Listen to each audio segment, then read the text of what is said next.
Students, आज हम chapter 5 का चैप्टर पूरा खत्म करने वाले हैं। एक टॉपिक बचा हुआ है क्रोमोसोमल डिजीज का। क्रोमोसोम विकार के अंतर्गत हम 3 डिजीज के बारे में पढ़ेंगे, डाउन सिंड्रोम, टर्नर सिंड्रोम और क्लाइनफेल्टर। तो आपको याद होगा पिछले वीडियोस में मैंने बताया था क्रोमोसोम डिजीज के प्रकार में, उसमें हमने 2 प्रकार हमने देखा था। थोड़ा सा मैं उसको रिवाइज कर देती हूँ यदि आपको ध्यान नहीं होगा। एक हमने देखा था पॉलीप्लाइडी, बहुगुणिता, और एक हमने देखा था एन्यूप्लाइडी।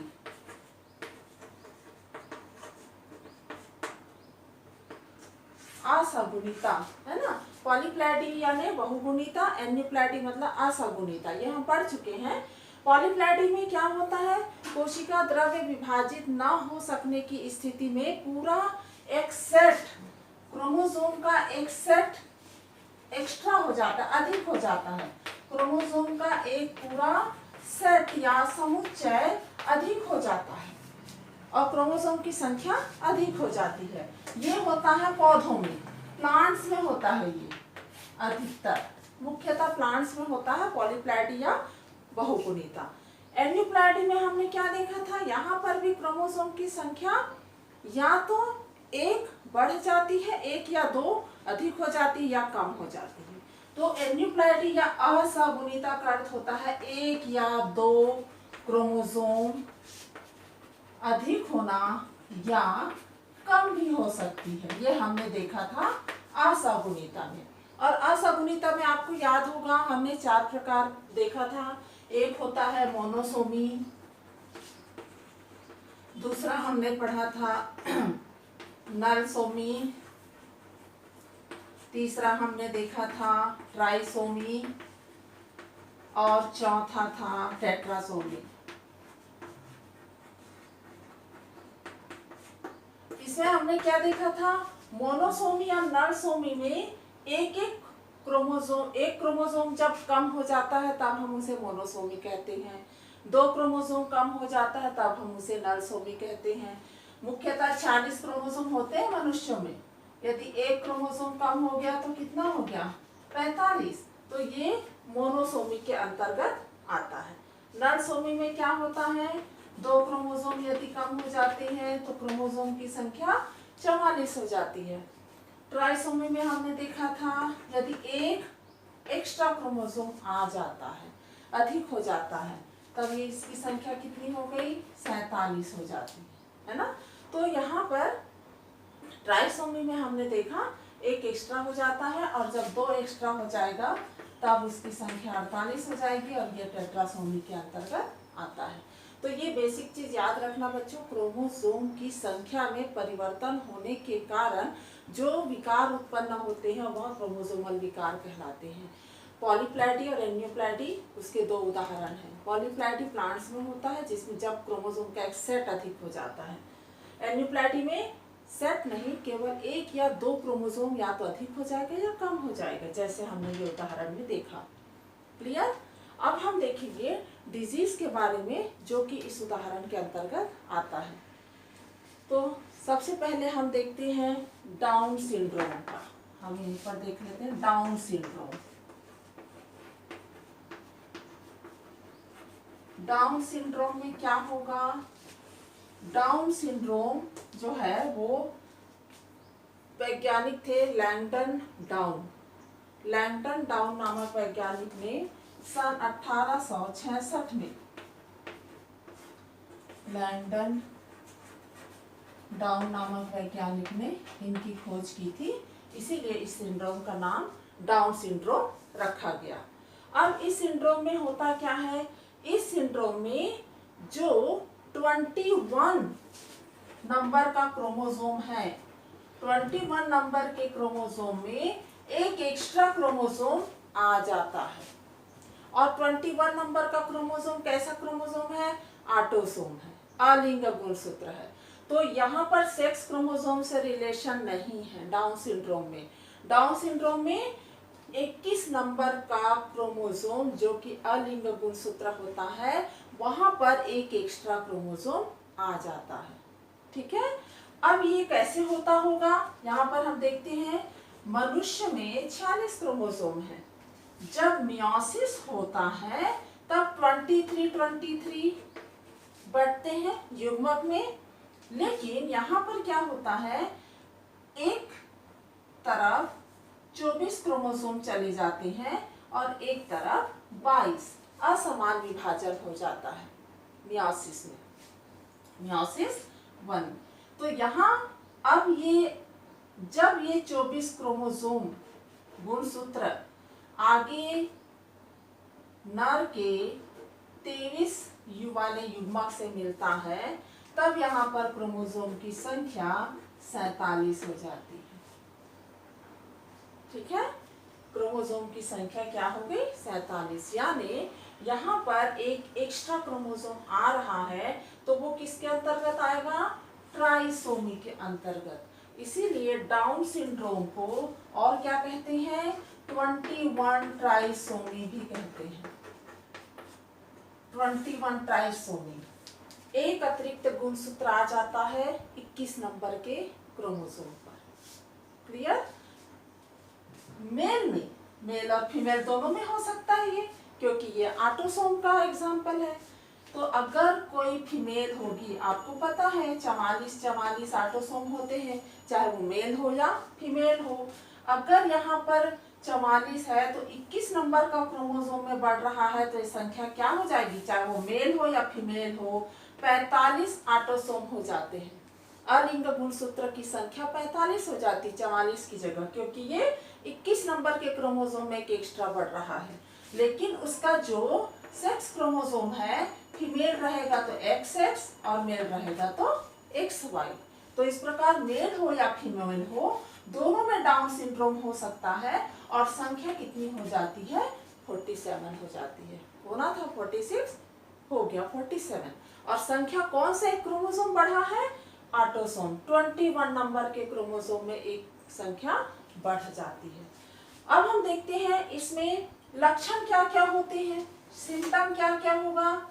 जो सिम्टम इसका होता है, शारीरिक और मानसिक मंदन आ जाती है, शारीरिक और मानसिक विकास कम हो जाता है। शारीरिक मानसिक विकास कम होता है ऐसे व्यक्तियों में। ठीक है, और क्या होता है, जीभ में खांच होती है, जो जीभ होती है टंग, उसमें खांच होती है। मुंह खुला होता है, ऐसे व्यक्तियों का मुंह खुला होता है। और इस डिजीज में एक और विशेष बात है, इसको मंगोलियन डिजीज भी कहते हैं।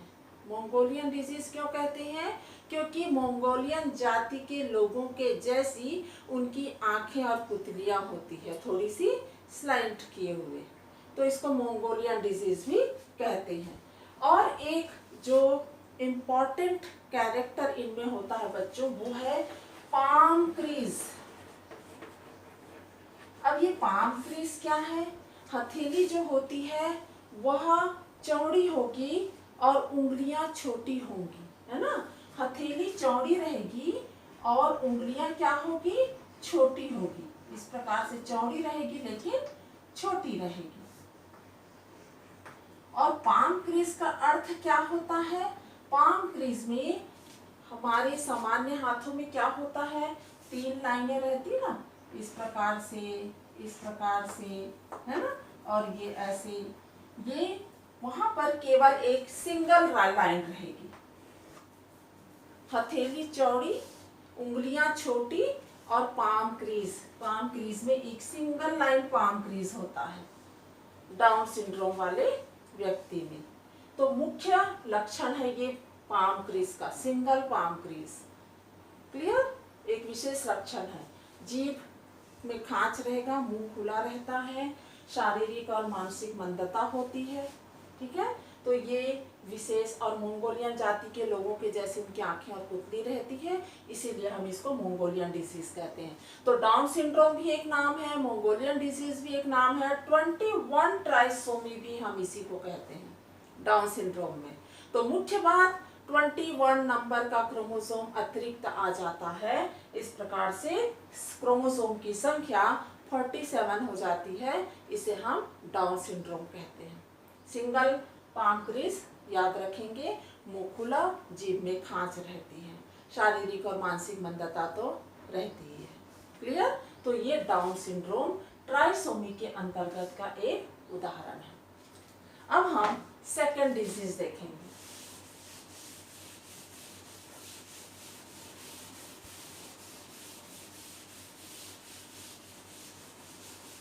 सेकंड डिजीज में हम लेते हैं टर्नर सिंड्रोम।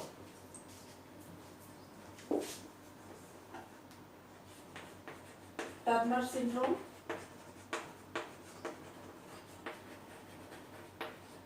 टर्नर सिंड्रोम वैज्ञानिक डॉक्टर टर्नर ने 1938 में इसकी खोज की थी, इसके बारे में बताया था। यहाँ पर क्रोमोसोम की संख्या जो होती है वो 45 होती है, 45 क्रोमोसोम। और कौन सा क्रोमोसोम कम रहेगा? एक्स क्रोमोसोम, 1X क्रोमोसोम कम रहता है। और आप जानते हैं कि ये जो X क्रोमोसोम है वह सेक्स क्रोमोसोम के अंतर्गत आता है। तो बच्चों अभी जो हम देखेंगे दो सिंड्रोम, टर्नर और क्लाइनफेल्टर, दोनों में X क्रोमोसोम का रिलेशन है। यहाँ एक X क्रोमोसोम कम होता है जो कि लिंग गुणसूत्र होता है, सेक्स क्रोमोसोम होता है। ठीक है? अब ये जो X क्रोमोसोम कम होगा वो कैसे होगा? नॉर्मल फीमेल में 44 प्लस XX रहता है, यानी 46 क्रोमोसोम यहाँ पर रहेगा। लेकिन एक X क्रोमोसोम कम हो जाता है, क्या हो जाता है? या 44 धन X 0 हो जाता है। इस डिसीज में, टर्नर सिंड्रोम में एक X क्रोमोसोम कम हो जाता है। वो कैसे होता है? अगर आप देखेंगे गैमेट के बनते समय ही यह होता है, युग्मक बनते समय ही यह सारी प्रक्रिया होती है। ठीक है? टर्नर में 44 क्रोमोसोम मान लीजिए है, 46 क्रोमोसोम है, तो गैमेट के बनते समय क्या होना था? 44 प्लस 2X हम लिखते हैं, 44 प्लस XX था। गैमेट के बनते समय नॉर्मली क्या होता है? 22 प्लस 1X इधर जाएगा, 22 प्लस 1X इधर जाता है, एक सामान्य गैमेट बनते समय, है ना? लेकिन टर्नर के समय में क्या होता है? एक X भी दूसरे एक गैमेट में चला जाता है और यहाँ पर हो जाता है 0, एक भी गैमेट यहाँ पर नहीं आता है। ये होता है मियोसिस के समय में। अब आपको पता है मियोसिस में दो मियोसिस होता है, मियोसिस 1 और मियोसिस 2। अंड जनन की प्रक्रिया के समय में आप याद करिए कि जब मियोसिस 1 भी होता है तो एक युग्मक बनता है और एक पोलर बॉडी बनता है ना? एक पोलर बॉडी बनता है और एक पोलर बॉडी जो बनता है वो डीजेनरेट हो जाता है और दूसरे, यहाँ पर कौन सा पोलर बॉडी रहेगा? अगर ये पोलर बॉडी बन के डीजेनरेट हो जाता है, पोलर बॉडी होता है बाद में डीजेनरेट हो जाता है, ये जो बिना X क्रोमोसोम वाला युग्मक है, जब यह आगे मियोसिस 2 होता है तब फिर से गैमेट बनाएगा 22O और 22O वाले, समसूत्री विभाजन के जैसा होगा, है ना? मियोसिस 2 में अब ये जो गैमेट बना 22 गुणसूत्रों वाला जिसमें X क्रोमोसोम है ही नहीं, और ये जब क्या करेगा? स्पर्म के साथ में जब फ्यूजन होता है, स्पर्म के साथ जब फ्यूजन होगा तो स्पर्म के पास क्या है?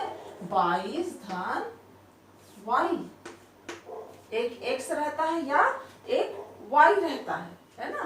तो या 22 X के साथ में जब होगा, Y के साथ में, अगर 22 X लेकर के इस स्पर्म के गैमेट के साथ में जुड़ेगा तो क्या बन जाएगा बच्चों? 22 और 22 44 और धन x और 0, यानी यहाँ पर एक एक्स क्रोमोसोम कम है। तो टोटल कितने हो गए? 44 धन x बराबर 45 क्रोमोसोम। तो ये टर्नर सिंड्रोम में 45 क्रोमोसोम की उपस्थिति होती है, एक एक्स क्रोमोसोम नहीं रहता। और एक एक्स क्रोमोसोम कैसे नहीं आया?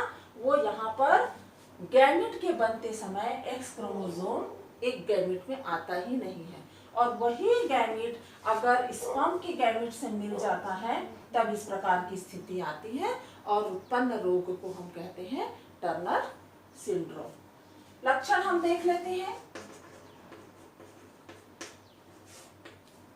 चूंकि आप देख रहे हैं एक एक्स क्रोमोसोम नहीं है जो कि सेक्स क्रोमोसोम है ना?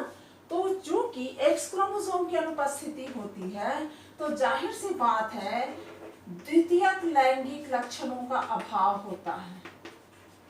द्वितीयक लैंगिक लक्षणों का अभाव टर्नर सिंड्रोम में। और चूंकि यह फीमेल में हो रहा है, इसलिए ऐसी जो फीमेल होती है वह फीमेल या महिला स्टेराइल होती है, जिसे हम बंध्य कहते हैं। बंध्य मतलब जनन क्षमता नहीं होती है। तीसरा जो मुख्य है वो ये है कि इसमें ऊंचाई भी कम होती है और बुद्धिमत्ता भी कम होती है। ऊंचाई और बुद्धिमत्ता इनमें कम होती है। एक एक्स क्रोमोसोम की कमी होने के कारण एक और मुख्य जो रहता है वो होता है ओवरी। ओवरी कम विकसित होती है या अल्प विकसित होती है। ओवरी कम विकसित या अल्प विकसित होती है। द्वितीयक लैंगिक लक्षणों का अभाव होता है, इसीलिए फीमेल बंध्य होती है, जनन क्षमता कम होती है। तो ये रिलेटेड है टर्नर सिंड्रोम सेक्स क्रोमोसोम से, है ना? जिसमें एक सेक्स क्रोमोसोम कम होता है तो 46 की जगह 45 हो जाता है, 44 धन XO। क्लियर बच्चों? तो ये मुख्य बात है टर्नर सिंड्रोम की। अब हम देखते हैं क्लाइनफेल्टर सिंड्रोम, जो तीसरा सिंड्रोम है क्लाइनफेल्टर।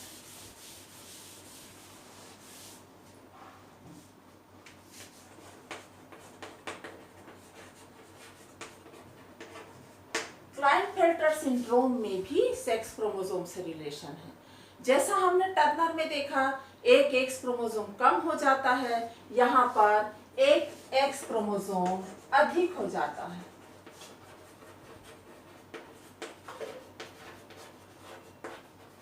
ठीक है, एक एक्स क्रोमोसोम कम अधिक हो जाएगा। नॉर्मली क्या होता है 44 प्लस XX होता है ना? लेकिन यहाँ पर क्या हो जाएगा X, X और Y। इस प्रकार का एक एक्स क्रोमोसोम एक्स्ट्रा आ जाता है यहाँ पर। एक ये होता कैसे है इसको हम देख लेते हैं। नॉर्मली जब गैमेट बनते समय क्या होना था, 46 से 46 क्रोमोसोम वाले एक नॉर्मल फीमेल का यदि होता तो वह 44 धन XX होता है ना, इसको 44 प्लस XX। गैमेट बनते समय क्या होता 22 फर्स्ट मियोसिस में 22 प्लस XX, 22 प्लस X और 22 प्लस X होना था। लेकिन हो क्या जाता है सेम वैसे ही टर्नर के जैसे गैमेट बनते समय यहाँ क्या हो जाएगा, एक में एक X आ जाएगा और एक में X नहीं रहेगा। अब यहाँ पर डिफरेंस समझिए, टर्नर सिंड्रोम में ये वाला पोलर बॉडी में चला गया था और ये वाला फ्यूजन कर लिया था स्पर्म के साथ में। यहाँ पर क्या होगा, ये पोलर बॉडी बन जाएगा, ये पोलर बॉडी में चला जाएगा डीजेनरेट। आपको बेसिक याद करना है बच्चों, यहाँ पर ज्यादा कंफ्यूज मत होइए, आप क्रोमोसोम की संख्या पर ही ध्यान दीजिए। मैं बेसिक बता रही हूँ कि मियोसिस में कहाँ पर क्या हो जाता है, इसलिए ये स्थिति क्यों आती है ना? तो ये पोलर बॉडी बनते समय डीजेनरेट हो जाएगा और ये जो इस गैमेट में जहाँ एक एक्स होना था वहां पर 2 एक्स आ जाता है। और यही जब दो एक्स क्रोमोसोम होना एक था, दो आ गया। और यही जब किसके साथ मिलता है, स्पर्म के साथ, ठीक है। अब जब यहाँ पर स्पर्म के साथ मिलेगा तो 22 XX धन 22 Y, ये स्पर्म का गैमेट है ये वाला, इसके साथ जब मिलेगा तो क्या हो गया, 44 प्लस XX और Y, तो एक एक्स्ट्रा क्रोमोसोम आ जाता है, यानी टोटल संख्या क्या हो गई, 47। 47 यहाँ पर भी रहता है, ठीक है। अब बच्चों यहाँ पर ये ध्यान देने की बात है, डाउन सिंड्रोम में भी आपका 47 था, क्लाइनफेल्टर में भी 47 है। दोनों में डिफरेंस क्या है, डाउन सिंड्रोम में जो 47 था वहां पर सेक्स क्रोमोसोम में एक्स्ट्रा नहीं था, वहां पर ऑटोसोम 21 नंबर के ऑटोसोम क्रोमोसोम एक्स्ट्रा हुआ था। जबकि क्लाइनफेल्टर में जो 47 हुआ है वो एक extra chromosome sex chromosome x chromosome की अधिकता के कारण आती है ना। तो दोनों का ये क्लाइनफेल्टर और डाउन सिंड्रोम में 47 दोनों में है, बट वहां पर ऑटोसोम एक्स्ट्रा है, यहाँ पर एक सेक्स एक्स क्रोमोसोम एक्स्ट्रा है, ये ध्यान में रखिएगा। और टर्नर में तो एक एक्स क्रोमोसोम कम ही आ जाता है। तो टर्नर सिंड्रोम स्टेराइल फीमेल होती है। और यहाँ पर अब हम लक्षण को देखते हैं कि मेल जो होता है, पुरुष जो होता है वह स्टेराइल हो जाता है या बंध्य होते हैं, ठीक है। ऐसे पुरुष बंध्य हो जाते हैं, टेस्टिस भी आकार में छोटे हो जाते हैं। तो टर्नर में महिला बंध्य होती है, क्लाइनफेल्टर में पुरुष बंध्य होते हैं, ठीक है। टेस्टिस छोटे होते हैं, शरीर पर कम बाल होते हैं, शरीर पर कम बाल, ऐसे पुरुषों के इसमें। एक विशेष बात, बुद्धिमत्ता सामान्य रहेगी, बुद्धिमत्ता सामान्य रहती है क्लाइनफेल्टर में। स्टेराइल मेल है लेकिन बुद्धिमत्ता जो रहेगी सामान्य रहेगी। एक और जो विशेष लक्षण है वो होता है कि ऐसे पुरुषों में गायनेकोमैस्टिया के लक्षण दिखाई देते हैं, गायनेकोमैस्टिया के लक्षण। अभी गायनेकोमैस्टिया क्या है, पुरुषों में स्त्रियों के जैसा ब्रेस्ट उभार आने लगते, वक्ष में उभार आ जाते हैं, वक्ष उभार पैदा हो जाता है। ऐसे पुरुषों में जो वक्ष में उभार आ जाता है इसको हम गायनेकोमैस्टिया कहते हैं, क्योंकि एक एक्स्ट्रा एक्स क्रोमोसोम जो कि एक फीमेल सेक्स क्रोमोसोम है उसकी अधिकता होने के कारण ये लक्षण उत्पन्न होते हैं। तो ऐसे इस वर्ड को हम क्या कहेंगे, गायनेकोमैस्टिया क्या है पूछा जाए तो ये लक्षण क्लाइनफेल्टर डिजीज में होता है पुरुषों में। क्लियर बच्चों। तो इस प्रकार से ये एक छोटा सा पार्ट था जो क्रोमोसोमल डिजीज के अंतर्गत आता है, लेकिन आपको तीनों में कंफ्यूज नहीं होना है। 47 टर्नर में भी है, सॉरी डाउन में भी है और क्लाइनफेल्टर में भी है, लेकिन दोनों में डिफरेंस क्या है, टर्नर आपके फर्स्ट जो डाउन सिंड्रोम है, डाउन सिंड्रोम में ऑटोसोम 21 नंबर के ऑटोसोम में एक्स्ट्रा क्रोमोसोम आता है इसलिए 47 होता है, और क्लाइनफेल्टर में एक एक्स्ट्रा एक्स क्रोमोसोम आता है इसलिए आपका एक्स्ट्रा क्रोमोसोम होता है 47, और टर्नर में तो आपका एक एक्स क्रोमोसोम कम हो जाता है 45 हो जाता है। क्लियर बच्चों। और याद रखिए टर्नर फीमेल में होती है बंध्य और क्लाइनफेल्टर नर में बंध्यता पैदा करता है। तो इस प्रकार से ये क्रोमोसोमल डिजीज जो कि क्रोमोसोम में संख्या के परिवर्तन के कारण होता है उत्पन्न होते हैं इस प्रकार के रोग। पॉलीप्लाइडी याद रखिएगा, एन्यूप्लाइडी याद रखिएगा, मोनोसोमी याद रखिएगा, ट्राइसोमी याद रखिएगा, इंपॉर्टेंट चीजें। क्लियर। तो क्रोमोसोम विकार में आपको केवल और केवल ये 3 डिजीज के बारे में आपको एनसीईआरटी में दिया हुआ है, तो आप इसकी अच्छे से तैयारी करिएगा। ओके। अब हम नेक्स्ट चैप्टर स्टार्ट करेंगे।